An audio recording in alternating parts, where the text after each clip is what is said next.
نوشتن معجزه میکنه.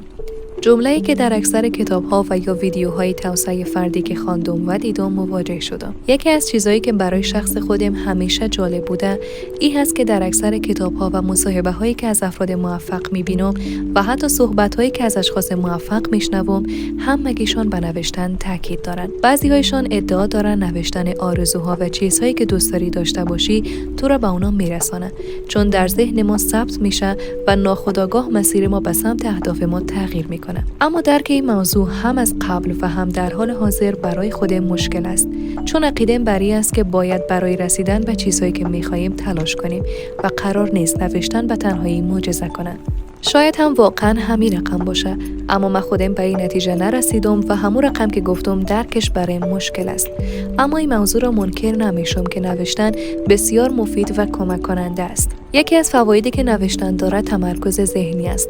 زمانی که ما کارهایی که باید در طول روز انجام بدیم نوشته کنیم، ذهن ما دچار پراکندگی نمیشه.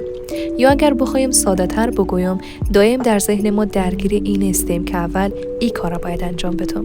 نه، این کارا باید انجام بدم.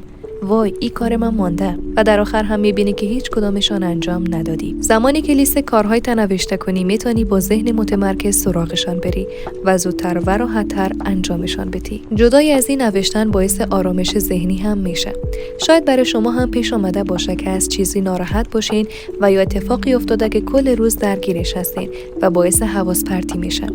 نوشتن دلیل ناراحتی و او اتفاق کمک میکنه که ذهنتان خالی شود و درگیریتان نسبت به اون موضوع کمتر شود. مدتی بعد از نوشتن هم ذهنتان آرام میشه. خلاصه که نوشتن فواید زیادی داره، مثل واضح شدن افکار، تمرکز، خلاقیت، یادآوری و خیلی چیزهای دیگه.